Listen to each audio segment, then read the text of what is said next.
Hi, everybody, and welcome. We're up to lesson 2, and I love this topic. It's all about nurturing children in different ways.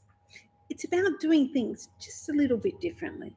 It's interesting, though, because why is it nurturing is so important to bringing up a child? Nurturing is essential in bringing up a child as it helps the overall well being, growth, and development of a child. A child who's nurtured from the start grows into a healthy, well balanced individual, and being a nurturing parent can help the child make a better life. We've talked about children who are nurtured about and that they have resilience, and resilience has been known to be essential for great learning, and everyone needs some level of resilience as hard times fall upon everybody. But nurturing is always also important for trust.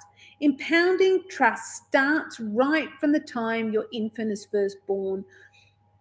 You can bond with your baby in a way that instills in them a profound sense of security and ultimately a sense of security in themselves. During infancy, we respond to a baby's basic needs. For example, feeding a child when they're hungry, changing their diaper when they need it, singing to them, making eye contact, and creating a safe place. Parents nurture a child's ability to need and depend, which allows it to grow and develop relationally without fear. This is the basis of trust. But nurturing is also a key facet in developing kindness in our children. As parents, it's our job to nurture and guide a child's natural inclination to pitch in so it becomes a lifelong habit. It's important for a good role model so that children learn to be helpful from watching us. When kindness is nurtured, children are in control of their moods, direct their actions, or show empathy and self mastery. Kindness can be actively fostered by encouraging parents with thoughtful encouragement and reinforcement. We also want to encourage empathy, and we do this by nurturing. Empathy is an important factor in educating a child about what bullying is, for example. The fact that empathy is not something that we are born with and is a skill that we're taught can only boost a child's emotional intelligence, but also boost their confidence. For instance, in order for a child to be able to express empathy for another person, their own emotional needs have to have been met. Therefore, parents are responsible for providing emotional support and helping them cope with negative emotions. Children who are taught to handle a situation with positive emotions are more likely to have strong emotional empathy. Creativity is something else that we want to nurture in our children. Creativity and imagination are critical in nurturing children through early childhood development. It is where imagination, thinking out of the box begins with children, and it's also learning about the world. For instance, nurturing creativity in a child helps them develop ways to express themselves verbally and non verbally. It allows them to plan and to act, to interact and react to different things. Furthermore, it fosters their cognitive and social development where they will need to be strong on when they join the workforce in the future. So, why is nurturing a child important? A child cannot care for others if they haven't been cared for first. They need to nurture one another without being nurtured themselves. Children who mature without these basic needs become adults incapable of giving unconditional love, support, and sympathy. Children have the power, the ultimate responsibility for the trajectory your child takes in life.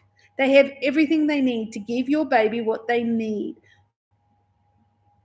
Children don't necessarily need special lessons, flashcards, or expensive things, but what they do need is you supporting them, a stimulating environment, and above all, a specific bonded experience with you, the parent or the support person. This is because an environment that is deliberately filled with warmth and simulation fosters that usual connection in the brain responsible for thought and for emotion. It's responsible for their behavior. Meeting a child's needs, soothing them with your voice and your touch, and giving them cuddles, or an activity that involves nurturing, will do as much to enhance your child's well being, temperament, personality, and ability to cope with stress as music lessons or private schooling or the most expensive Nike shoes. So, whose responsibility is it to nurture a child? Look, in many ways, many people would agree that parenting today is vastly different from other generations in the past. In the past, mothers were the ones that stayed at home and cared for the children, whilst fathers were often the breadwinners of the family. In today's society, both parents are often working. Most most children are cared for by their caregivers or left in childcare, but also parents and families now look different. A child's village does not necessarily exist within the same household or town. This is not what's important. Instead, what's important is whether the child is nurtured. The truth is, narcissistic parents don't have children because they want to nurture and guide their offspring through their life. They have children so they can have an automatic, built in relationship in which they have the power, one in which the narcissist can write the rules without any checks and without any balances. People often complain about spoiled children, but children really have very little power over their parents. This is even more true in the case of a child with a parent who has narcissistic personality disorder or narcissistic traits. And this is because the child ultimately and intimately knows the unpredictability, the implied threats, and the intense rages that the parent can demonstrate. The child learns early on in life to duck for cover by constantly appeasing the childish whims of the parent. The child becomes terrified that if they speak to anyone outside the family about their ill parent, no one will listen or believe them. Secondarily, the child is terrified that their complaint will get back to the other parent and they will pay a high price for it. Narcissistic parents elicit intense fear in children in several ways. First, they tell the child that they have eyes and ears everywhere, and the child can hide nothing from them. One father of three girls gave them necklaces that he told them they had to wear at all times because this had powers and he could see and hear the children and what they did through those necklaces. They were terrified and kept them on and terrified of taking the bloody things off. Another way that parents with narcissistic personality disorder or narcissistic personality traits incited fear was to make either vague or direct threats to the child that the parent will abandon them, so that the parent will not be able to live if the child is not compliant with the parent's will. A child naturally loves and wants to please their parent. Narcissistic parents can never be pleased, and the child is never good enough.